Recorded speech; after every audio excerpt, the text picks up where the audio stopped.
Dans une interview, nous sommes dans un café lyonnais en 1966. On demande à Jacques Brel laquelle de ses chansons il préfère. Il répond « Celle que je viens de terminer. Je préfère toujours la dernière fête. Quand il y a des enfants un peu ratés, on les protège davantage, on a plus de tendresse pour eux. Écrire des chansons, c'est comme des rencontres bizarres, comme quand on croise un ami qu'on n'avait jamais vu et on se rend compte que c'est un ami en 3 minutes. Écrire des chansons, c'est plus de transpiration que d'inspiration. » Dans cette citation, Zao de Sagazan, j'ai l'impression d'avoir retrouvé tous les mots qui pourraient vous définir, l'enfance, la fête, l'écriture et l'amitié. Et c'est bien de vos dernières inspirations que nous allons parler, de ce dernier voyage auquel vous nous invitez aujourd'hui. Bonjour Zao de Sagazan. Bonjour. Nous sommes heureux de vous accueillir dans les Midis de Culture pour la réédition de votre album augmenté de 7 nouveaux titres. La Symphonie des éclairs, le dernier des voyages, ça sort aujourd'hui sur le label Virgin. Cet album, sorti en mars 2023, dans sa version originale, a reçu la victoire du meilleur album lors des 39e victoires de la musique en février dernier. Vous avez reçu aussi les victoires de la chanson de l'année, Révélation féminine, Révélation scène. En tournée, en 2023, vous avez réalisé 115 dates, ça donne le tournis, ce nombre, 115 concerts en un an. Vous avez seulement 25 ans, ces prix que je viens d'énumérer, cette tournée gigantesque, ça semble complètement hors norme. Quand vous regardez derrière vous le chemin déjà accompli, quel sentiment vous anime ? Grand bonheur. Moi, je suis très contente des 2 ans que je viens de vivre. Ça a été 2 ans merveilleux où j'ai découvert encore plus profondément mes amis, où j'ai découvert encore plus profondément la scène, où je me suis découverte moi aussi. C'était 2 années merveilleuses et je suis très contente de sortir des nouvelles chansons parce qu'entre autres, vivre des choses aussi dingues, ça donne envie d'en raconter d'autres, des chansons, d'en écrire en tout cas. Et non, c'était merveilleux. Moi, je n'ai rien à dire d'autre. Dans vos textes, vous évoquez notamment des passages difficiles de votre adolescence. Vous aviez alors un rapport conflictuel avec votre corps que vous rejetiez. On entend très précisément d'ailleurs ce mal-être dans votre chanson Mon corps. Vous êtes aujourd'hui regardé sans cesse. Vous êtes sur scène, quand vous êtes dans les médias, dans les réseaux sociaux. Est-ce que cette exposition permanente a permis d'apaiser votre regard sur vous-même, un peu comme un électrochoc ? Et je crois que j'ai très vite compris que j'allais plus pouvoir tenir longtemps si je gardais la même image de moi. Enfin, si dès que je me voyais, je me trouvais immonde, j'allais vraiment être dans la mouise vu mon travail. Donc effectivement, je pense que j'ai fait un travail très très rapide. Mon cerveau a compris que la seule manière de rester debout, ça allait d'arrêter de se trouver moche. Donc maintenant, ça va. Je suis beaucoup plus apaisée. J'avoue m'en avoir moins d'affaires qu'avant. C'est ça le secret finalement, c'est de s'en foutre un peu ? Je crois. En tout cas, moi, je pense que j'étais tellement obsédée par mon image que je me suis dit, le meilleur moyen, c'est pas forcément de passer à une autre obsession, à se trouver très jolie. La meilleure chose, c'est de calmer cette obsession et d'arrêter d'en avoir quelque chose à faire de sa devanture, quoi. Et de penser plutôt à ce qu'il y a à l'intérieur. Ce regard, justement, que les gens posent sur vous, maintenant, vous nous l'adressez sur la pochette de l'album initial conçu par Alice Hameau. On vous voyait de biais, concentré sur une table de mixage. Dans cette version augmentée, c'est un autre angle de vue. Vous nous faites face, les yeux grands ouverts et les doigts sur le piano. Ce quart de tour sur la pochette, cette ouverture au monde, est-ce que c'est ces années de tournée qui le permet aujourd'hui ? Complètement. Effectivement, l'album La Symphonie des éclairs, sa première version, je l'ai faite toute seule, enfin pas toute seule d'ailleurs, mais avec mon équipe dans le noir, dans notre grotte, à s'inventer des choses et à être très concentré sur nos boutons. Là, ça fait 1 an et demi qu'on est plutôt... la fusée va vite, on est vraiment dans notre petit vaisseau et on sent qu'on mène la barque comme on peut. On est très content de comment ça marche, mais il y a quelque chose où voilà, j'ai vraiment l'impression d'avoir fait face depuis assez longtemps maintenant à beaucoup de gens, et pas dans le mauvais sens du terme, mais voilà, je pense que j'avais besoin de les regarder dans les yeux cette fois-ci. C'est ce que je fais tous les soirs quand je vais sur scène. Regarder les gens dans les yeux, essayer de leur transmettre quelque chose. Et voilà, c'était important pour moi, effectivement, de changer d'axe. C'est un axe qui me paraît beaucoup plus dans l'air du temps en ce moment. Sur scène, aujourd'hui, vous semblez totalement libre de danser comme ça vous plaît, de dire ce qui vous semble important. Cette liberté, c'est ce que vous voulez transmettre justement à ces milliers de gens dont vous parlez, qui viennent vous écouter tous les soirs ? Complètement, ouais. Moi, j'ai eu la chance de naître dans une famille qui se sentait déjà assez libre.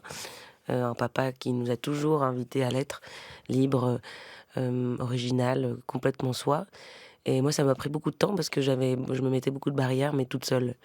Je m'étais rendu compte de ça, en fait, très vite, que j'ai la chance d'être née dans un pays libre, enfin, où il y a beaucoup de liberté partout. Mais en fait, c'était moi qui m'empêchais le plus de liberté. Et j'ose espérer que quand on me verra sur scène, les gens qui me voient sur scène danser comme j'ai envie, me fringuer comme j'ai envie et n'en avoir pas grand-chose à faire oui, que les gens vont en sortir en se disant effectivement, on s'en fout de comment on danse. L'idée, c'est de danser, c'est tout. Ou alors, bien, dans plein d'autres choses. Je trouve que la liberté, c'est une des plus grandes joies de la vie. Et je crois que pour être heureux, il faut être libre. Et donc, si je peux inspirer de la liberté, j'en serais ravie. Puisque vous parliez de la danse, juste dire un mot.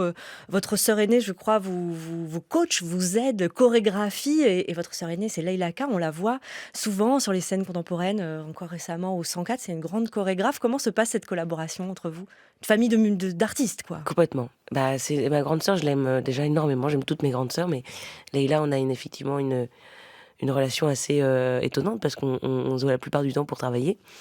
Et c'est une meuf que je trouve extraordinaire, très très talentueuse, qui m'a beaucoup appris, qui m'a beaucoup inspirée dans ma manière de danser et qui m'a beaucoup incité à danser tout le temps. Et je travaille à chaque fois que je fais quelque chose, que ce Cannes, le JO ou n'importe quoi, j'ai toujours besoin de l'avis de ma sœur avant. Et c'est une des filles qui m'a vraiment fait comprendre à quel point je pouvais gagner beaucoup de liberté par la danse. Et entre autres, c'est ce que j'essaie de dire aux gens quand je suis en concert. C'est pour ça que j'aime la musique électronique, entre autres. C'est que je me suis rendu compte que moi, quand je ne vais pas bien, quand je me mets à danser, ça va forcément mieux. Des fois, ça prend quelques temps, il faut que je danse pendant au moins 15 minutes. Mais au bout de ces 15 minutes, je vais mieux que quand je m'étais fermée, que j'avais laissé mon corps se fermer lui aussi. Voilà, j'ai l'impression que Leïla a compris quelque chose et qu'elle me l'a fait comprendre. Que pour ouvrir l'esprit, il faut aussi ouvrir le corps et ce corps s'ouvre par la danse. Alors la danse et la musique ont été pour vous une thérapie, vous venez de le dire, notamment quand vous découvrez le piano et Tom Odell. Qu'est-ce qu'il représente pour vous, cet artiste-là? Déjà, Tom Odell, c'est mon artiste le plus écouté depuis 10 ans. Voilà, je suis en boucle sur ses chansons depuis 10 ans. Je l'ai découvert quand j'avais 13 ans. Vous l'avez découvert par hasard? C'est ma sœur jumelle qui écoutait Another Love à l'époque. Et j'ai trouvé ça magnifique. J'ai couru dans sa chambre. J'ai dit, mais qu'est-ce que c'est que cette merveille? Est-ce que tu peux l'envoyer? Et à partir de ce moment-là, je suis devenue complètement obsédée. J'ai écouté toutes ses chansons. Et surtout, je l'ai beaucoup regardé en live sur YouTube. Et j'ai très vite vu un homme qui était tout aussi sensible que moi, mais qui le mettait au bon endroit. Il semblait pleurer, mais il pleurait sur son piano. Et moi, j'avais le même piano que ma grande sœur faisait du piano. Et donc, je me suis dit, mais attends, je vais essayer de faire comme lui. Parce que moi, j'étais pas bien du tout dans ma peau. Et je sentais que j'avais un besoin de crier au monde que ça n'avait pas. Mais bon, crier tout simplement, c'est pas très intéressant. Et je me suis mise à crier sur mon piano, et à partir de ce moment-là, tout s'est réglé petit à petit. Dans ces 7 nouveaux titres, on retrouve justement un duo avec Tom Odell, Old Friend. On va l'écouter.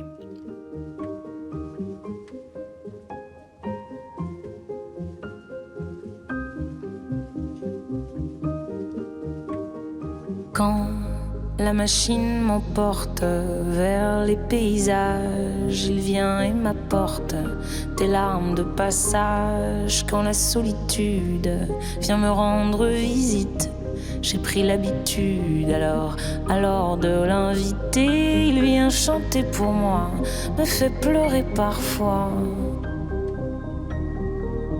Souvent, même si je n'étais pas là pour ça, il me fait pleurer ma foi. Si j'y retourne, c'est que j'aime ça. Pleurer dans sa voix, pleurer dans sa voix, pleurer dans sa voix, pleurer. Hello there, Sal, it's your old friend Tom. I'm very proud of the person you've become. Where I am weak, oh you seem strong. See into your soul when I listen to your songs. I shut my eyes and I hear you sing. I feel a storm underneath my wing. And I know we'll be friends until the bitter end. Yeah, I know we'll be friends until the bitter end.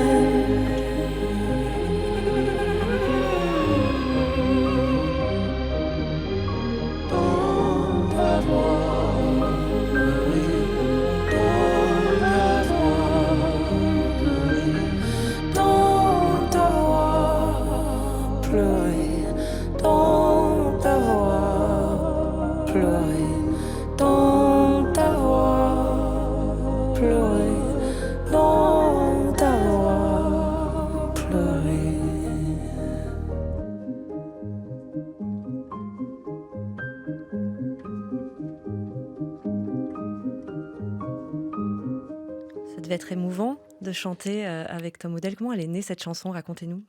Elle est née, moi j'ai écrite ma partie il y a bien longtemps, quand je ne l'avais pas encore rencontré, Tom Odell, et que nous n'étions pas encore amis. Et j'ai écrit cette chanson dans une seule envie de faire une déclaration d'amour à ses compagnons que nous avons dans la vie. Chacun a le sien. Des fois, ça peut être un livre, ça peut être une voix, ça peut être n'importe quoi. Moi, c'était Tom Odell. Et donc, je lui ai fait cette petite déclaration. Et puis, je l'ai rencontré il y a maintenant 2 ans. On est... par une histoire un peu incroyable, mais bref, on est devenus amis, et puis il m'a dit, mais moi j'ai tellement envie de faire une chanson avec toi. J'ai dit, bah si tu veux, moi j'avais déjà écrit une chanson pour toi, mais j'étais très loin d'imaginer que tu allais pouvoir écrire la suite, et donc il a écrit la suite, et ce qui est très joli, c'est effectivement, c'est que cette première partie, on entend bien que dans sa voix, je lui parle de quelqu'un d'assez loin de moi, qui en même temps me touche complètement le cœur, et lui me répond en tant qu'ami, pour le coup, un ami qui est fier de voir... la petite chanteuse qu'il aime bien devenir un peu grande. Et voilà, je trouve ça, c'est une chanson que je trouve trop jolie. Il est venu à Nantes, on a passé 3 jours dessus. Et voilà, elle est aussi jolie que l'homme qu'il est. Et je suis très très contente qu'elle existe. Voilà, je l'écoute en boucle, ça me fait beaucoup de bien. C'est une des 7 nouveaux titres qu'on peut entendre dans cet album augmenté. Dans la première version de la Symphonie des éclairs, on trouvait 13 titres. Aujourd'hui, il y en a donc 7 nouveaux en plus. Pourquoi augmenter cet album-là et pas en sortir un nouveau? Et bah, tout simplement parce qu'on me demande toujours cette question. Moi, c'était une évidence de ne pas faire un nouvel album. C'est des chansons c'est le même univers. Moi, j'ai l'impression qu'un album, à chaque fois, c'est une histoire qu'on raconte. Un univers qu'on découvre et qu'on expérimente et qu'on cherche pendant longtemps. Nous, on a quand même passé 4 ans sur ce sujet. Et c'est la suite, c'est encore le même univers. J'avais encore des choses à dire autour de cette petite histoire d'une fille qui découvre la musique et qui découvre le monde en même temps, et surtout ses émotions. C'est les mêmes sons, c'est les mêmes synthés, c'est la même... Le dernier des voyages, je l'ai écrit, ça fait très longtemps, bien avant que l'album sorte, et on le chante depuis très longtemps en live aussi. C'est tout un même univers. Pour moi, j'avais pas encore tout dit dans la Symphonie des éclairs. La Symphonie des éclairs ne se terminait pas par Ne te regarde pas, elle se termine par l'envol, et j'en suis ravie. Mais vous le saviez, au moment où vous avez sorti cet album de 13 titres, vous saviez qu'il n'était pas fini? Je le savais, plus ou moins. En fait... J'étais un peu persuadée, parce que pour tout vous dire, Le Dernier des Voyages, et c'est entre autres pour ça qu'il porte le nom de l'album aussi, c'est une chanson que j'ai écrite et que j'ai pendant très longtemps pensé que ça serait la première chanson que je sortirais de ma vie. J'ai jamais réussi à la finir, j'ai galéré comme une folle, et au final j'en ai fini d'autres avant, et je me suis dit, bon, il est temps que je sorte quelque chose, j'ai besoin de sortir cet album, mais Le Dernier des Voyages n'en faisait pas partie. Et j'avais beaucoup de mal à imaginer Le Dernier des Voyages autre part. Après, si j'avais vraiment su qu'il n'était pas fini, je l'aurais pas sorti, mais je pense qu'il y a une partie de moi quand même qui était un peu au courant, et qui avait besoin d'écrire d'autres choses, entre autres l'envol et tout le reste.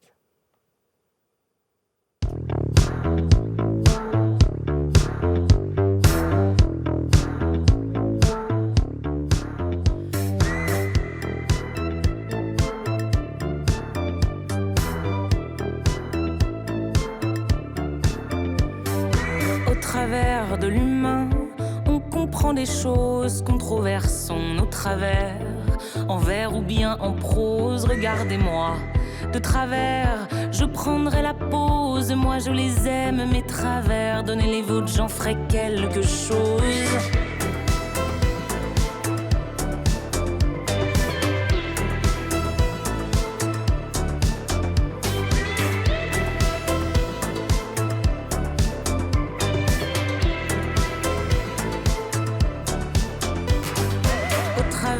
De chacun s'installent des choses. Traversez donc vos travers, découvrez vos névroses, découvrez-vous et l'envers, et trouvons la cause. C'est en connaissant nos travers que vient la métamorphose.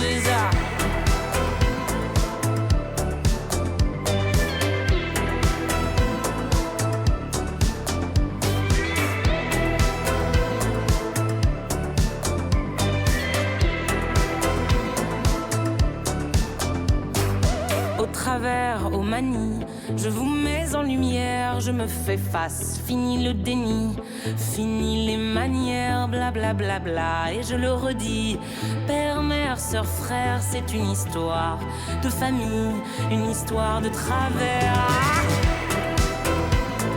une histoire de travers.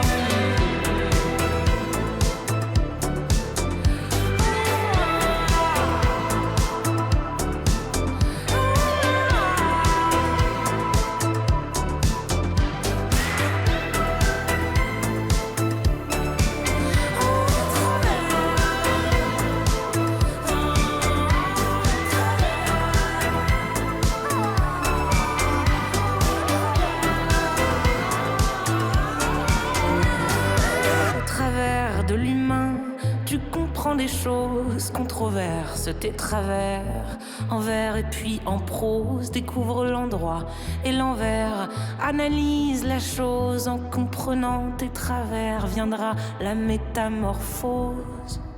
En comprenant tes travers viendra la métamorphose. C'est ce que vous attendez, Zao de Sagazan ? La métamorphose ? Oh, bah, j'ai un peu, je crois. Ouais, effectivement, j'ai tendance à avoir beaucoup dans mon viseur mon être rêvé, qui est toujours différent de mon être réel et vécu. Ouais, j'ai toujours beaucoup de foi pour la grande Zao. Et j'ai très envie de me métamorphoser encore, de comprendre mes travers, ouais, j'ai toujours. J'aime l'idée de métamorphose et je pense qu'elle vient vraiment du fait de se comprendre.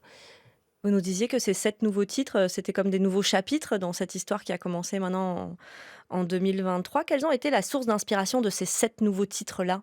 Certains, en fait, étaient déjà écrits depuis longtemps. Complètement. Le dernier des voyages et Absex était déjà écrit depuis longtemps. Le dernier des voyages, ça vient d'une nuit, la seule nuit où j'ai pris de la drogue de ma vie et où j'ai adoré, puis après j'ai cru mourir. Et donc du coup, le lendemain, j'ai fait une chanson sur le fait que le voyage d'une nuit se transformait en dernier des voyages. Absex, c'est une chanson qui est partie du fait, je pense, d'un désir accru de découvrir le sexe. Et puis après, la suite est venue plus tard. Donc, le travers, effectivement, c'est une chanson qui invite à aller voir le psy et à comprendre ses travers. Je pense que c'est une chanson qui raconte vraiment moi, ce que je vis avec mon piano. J'ai l'impression de faire une thérapie à chaque fois que je fais une chanson. Parce que j'essaie de comprendre et d'aller plus loin dans ce que je découvre des autres et de moi. Et c'est souvent les travers. Et puis, je sais pas, ouais, effectivement, parler d'amour, ça vient de la découverte du sexe. On entend aussi dans chaque titre, enfin en tout cas j'ai eu l'impression moi en vous écoutant, comme un fil rouge, cette grande sensibilité qui tantôt fait souffrir, tantôt permet de comprendre le monde. Est-ce que vous avez l'impression que écrire ces chansons-là vous permet de lui donner un sens à cette sensibilité ? Ah bah c'est sûr que ça lui donne... je sais pas si c'est un sens, parce que je pense pas qu'elle ait besoin de sens pour exister, et elle existe très bien comme ça. Euh, De la canaliser, on peut dire ça ? c'est surtout ça, c'est pas tant canalisé, à l'inverse. J'ai un peu l'impression que, comme un barrage, euh, j'ai eu tendance pendant longtemps, avant d'avoir découvert la musique, d'être dans une sorte de barrage où le barrage avait toujours besoin de sortir. Il y a beaucoup d'eau qui avait besoin de sortir. Et des fois, ça explosait jamais au bon endroit. Et que c'est à partir du moment où j'ai laissé un petit filet d'eau toujours partir, et puis des fois lui dire, vas-y, là, tu vas à fond. Pendant 1h30 sur scène, tu la laisses exploser, cette sensibilité. Et puis sur ton piano, tu pleures. Et donc, en fait, tout d'un coup, il n'y a plus besoin de barrage et il y a beaucoup moins de pression. Je pense que c'est surtout une idée de... J'ai pas le terme, mais c'est une histoire de marée, quoi. Il faut que ça passe et que ça rentre, etc. La sensibilité, elle est faite pour être exprimée et elle s'exprimait souvent de la mauvaise manière parce qu'elle avait besoin de s'exprimer. Et c'est quand j'ai trouvé le piano et que j'ai commencé à pleurer dessus que ça a un peu changé ma vie. Mais en plus, c'est surtout que je trouve que la sensibilité, c'est une énergie de dingue qui peut faire des trucs merveilleux comme des choses assez terribles. Et autant le mettre au bon endroit. Mais cette fouille dans cette sensibilité, dans votre sensibilité, ne signifie pas forcément des textes autobiographiques. Parfois, vous vous mettez à la place des douleurs et des aventures des autres. Vous racontez des histoires qui ne sont pas les vôtres. Ah oui, complètement. Bah heureusement, sinon on s'ennuierait un peu quand même. C'est vrai ? Ouais, je pense que je n'ai pas une vie assez passionnante pour faire 18 albums sur moi, quoi. J'aime bien regarder les autres et on a beaucoup à apprendre de l'autre. Et donc, c'est en regardant les autres que vous pouvez vous mettre à leur place et écrire, du coup, sur des douleurs qui ne sont pas les vôtres ? Ah oui, je pense une des plus grandes qualités qu'il faut à un auteur, c'est la compassion. C'est la capacité à se mettre à la place de l'autre. Et voilà, et tous les grands textes qu'on connaît, la plupart ont été pas écrits sur une autobiographie. C'est effectivement une observation de la société, de l'autre, de son voisin. Et moi, j'ai toujours voulu être psy, donc c'est un truc que j'adore, c'est de regarder les gens, poser des questions et me dire « Attends, ok, de comprendre le cerveau humain, j'adore, je trouve ça passionnant, et en faire des chansons encore plus. » Est-ce que la musique devance toujours le texte quand vous composez ? Ou est-ce que c'est l'inverse ? Chaque chanson a son histoire. Après, Vous n'avez pas un processus ? Si, le processus se passe au piano, toujours. Après, j'ai des chansons, des phrases qui me viennent comme ça. Je suis au supermarché, je vais écrire une phrase dans mon portable et puis ça va être le début d'une chanson. Donc bon, bah là, le texte commence. Là où d'autres fois, à l'inverse, c'est des accords que je vais commencer au piano et tout d'un coup, ça m'amène à je vais balancer des mots et puis il y en a un qui me marque plus que l'autre et je commence la chanson comme ça. Chaque chose démarre d'une manière différente, mais par contre, elle se construit toujours au piano, ça c'est sûr. Il arrive qu'une chanson vous vienne comme ça en 10 minutes, et puis ce sont des chansons que vous allez chanter toute votre vie. Et puis, il y a d'autres chansons qui vous provoquent, qui viennent vous chercher. Et là, ça devient une aventure. C'est-à-dire que il y a un fil à suivre. C'est comme vous êtes un enquêteur à ce moment-là, hein, avec une loupe. Carrément, hein, vous allez chercher des indices, parce qu'il y a une énigme à résoudre. Les deux cas sont pour moi aussi passionnants. En tout cas, écrire des chansons, ça reste tout le temps un miracle de la vie. C'est un cadeau extraordinaire qu'on se fait à soi d'abord. C'est comme des petites photographies. C'est quelque chose que je ferai toujours, peu importe que ce soit des disques ou que ce soit. Mais c'est comme une hygiène de vie en ce qui me concerne. Ce qui est sûr, c'est que je ne pourrais pas me passer de vivre cette aventure, parce que c'est une aventure d'écrire une chanson. Moi, je suis pas du tout un aventurier, je suis pas un voyageur. Mais par contre, quand j'écris une chanson, j'ai l'impression d'être dans un roman de Jules Verne, quoi. Ça peut paraître un peu fou à dire, mais pourtant, c'est ce que je vis, parce que c'est plein. Il y a des méchants, il y a des gentils. On est dans des impasses, et puis tout d'un coup, une autoroute, et puis il y a une montagne, une plaine. Enfin, c'est un truc que je conseille à tout le monde, même pas en thérapie, mais pour passer sa vie, c'est fou à faire. C'est Philippe Catherine qu'on vient d'entendre. Est-ce que vous êtes d'accord avec sa définition de comment on écrit une chanson? Tellement d'accord. Surtout sur cette idée, effectivement, qu'il y a des chansons qui nous tombent dessus et c'est d'une facilité, on écrit en 30 minutes. Et il y en a d'autres où tu as l'impression de devoir résoudre une équation la plus compliquée de ta vie. En même temps, tu es sûr que le moment où tu vas la résoudre, ça va être un orgasme personnel. Et je m'y retrouve complètement. Effectivement, chaque chanson est une aventure à mener. Et des fois, elle te tombe dessus, et des fois, il faut la chercher pendant très longtemps. Et je crois que moi, je préfère presque cette idée d'aller chercher très longtemps. La symphonie des éclairs, typiquement, ça a été l'équation la plus compliquée à résoudre de ma vie. Mais du coup, il y a un côté très, très agréable quand t'as fini. Tu te dis, attends, je crois que c'est exactement, là, j'ai plus rien à faire. C'est fini, cette chanson existe. Et comment vous le savez? Quand est-ce que c'est fini? Comment on le sent? Bah alors ça, c'est très bizarre. Moi, je sais que c'est la vérité. Il y a un Vous le truc savez, quoi. Ça s'impose à vous. Voilà, je cherche pendant longtemps et là j'ai trouvé. Voilà, c'est tout. Et puis vraiment, c'est même pas une histoire, là ça rime, tu peux chercher pendant 2 heures, tu fais rimer 800 fois le truc, et tu dis, mais c'est toujours pas ça. Ça pourrait te dire, ça pourrait marcher, ça rime, mais ça me pose pas dingue. Puis d'un coup, il y a le mot qui arrive qui dit, ah voilà, c'est ça que je cherchais pendant 2 heures. Et j'ai vraiment une impression de vérité. Voilà. Au-delà de vos concerts, vous êtes aussi beaucoup sollicité pour participer à des événements. Zao de Sagazan, certains ont marqué les mémoires collectives. Je pense à votre intervention à Cannes, où vous avez réinterprété Modern Love de Bowie sous les yeux de Greta Gerwig, qui était très émue d'ailleurs, ou encore votre interprétation de Sous le ciel de Paris lors de la cérémonie de clôture des JO. Vous avez également sorti d'ailleurs un EP de reprise en décembre dernier. Chanter les mots des autres, c'est une façon de vous nourrir des mots qui disent des émotions que vous n'arrivez pas encore à écrire? Complètement. En fait, moi, j'ai effectivement un plaisir monstre à écrire des chansons, mais j'ai aussi un plaisir monstre à les interpréter. Et je trouverais ça bête de m'empêcher d'interpréter de merveilleuses chansons qui existent. Pour ce qui est du ciel de Paris et de Modern Love, j'avoue que c'était plutôt une commande, donc j'aurais pas choisi ça de base. mais non, il y a tellement de chansons merveilleuses et tellement de chansons que je prends du plaisir à écouter. Mais il y a écouter une chanson, il y a la chanter, et c'est encore plus agréable de chanter une chanson. Donc effectivement, des fois, je me fais des petits plaisirs à moi-même, un petit cadeau. Je me permets de reprendre des chansons comme La Bonne Étoile ou À que la vie est belle.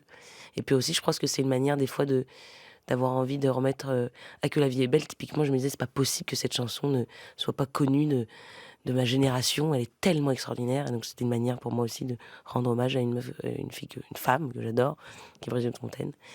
Mais donc voilà. être chanteuse pour vous, c'est aussi être une passeuse d'histoire?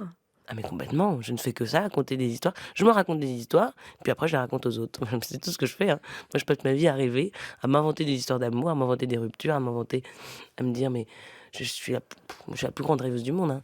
Et je crois que mon métier c'est uniquement rêver beaucoup, beaucoup, beaucoup, travailler, ok, et puis après raconter ces histoires aux gens. On l'a beaucoup dit depuis le début de cet entretien, vous avez augmenté un album. Est-ce que c'est aussi une façon de repousser la fin? Est-ce que finir, c'est pour vous plutôt un soulagement ou une séparation? J'ai l'impression qu'il y a un nœud sur cette histoire de finir quelque chose. J'aime pas trop... Moi, je trouve ça toujours un peu dur les fins quand même. Après, là, par exemple, l'idée d'avoir sorti cette réédition, on pourrait se dire, bon, bah, c'est fini, maintenant on a donné, donc ça j'adore, ça j'ai l'impression d'avoir accouché, c'est à l'inverse le début d'une histoire. Mais c'est vrai que je pense que ça va être dur, moi ça fait 4 ans que je suis en tournée, je pense que là je sais déjà que ça va sûrement s'arrêter vers fin d'année prochaine, 2025. Vous repartez là en tournée, hein, bientôt. Ouais, là on repart en tournée internationale maintenant, là on va découvrir le monde, qui est quand même un peu dingue. Mais ça va être ça va être quelque chose de dur, parce que ça fait 4 ans que je vis non-stop avec mes copains, que je ne connais plus ce que c'est de la routine, je ne sais plus, je connais plus ma chambre, je connais plus rien. Je passe ma vie dans ma couchette avec mes meilleurs copains à faire le tour de la France puis le tour du monde.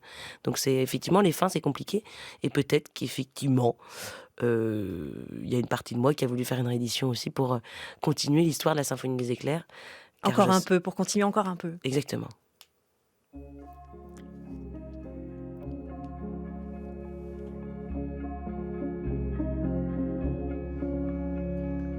Il est l'heure de prendre ton envol. Les Midis de Culture, c'est fini pour aujourd'hui. Merci Zao de Sagazan. Votre album La Symphonie des éclairs, le dernier des voyages, avec ses 7 nouveaux titres, est disponible à l'écoute depuis ce matin. Quant à nous, jeunes hirondelles à l'écoute de France Culture, il est l'heure de prendre notre envol. As-tu déjà vu jeune hirondelle apprendre à voler autrement qu'en se jetant dans le ciel, bien que rien ne pourrait rattraper une chute, un faux départ, un mauvais coup de vent? Jeune hirondelle n'apprendra jamais autrement qu'en faisant.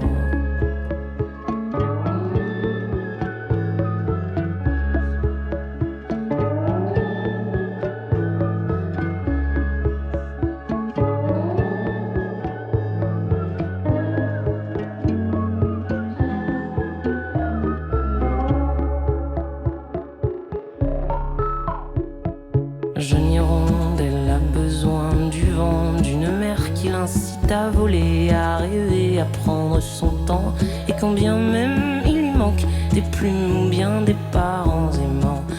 Cette émission a été préparée par Eyesight Wendoy, Oriane Delacroix, Boris Pinault, Marceau Vassy, Zora Vignier, Lise Ripoche et Joanne Ossilio. Elle est réalisée par Laurence Malonda, avec à la prise de son François Saint-Jour.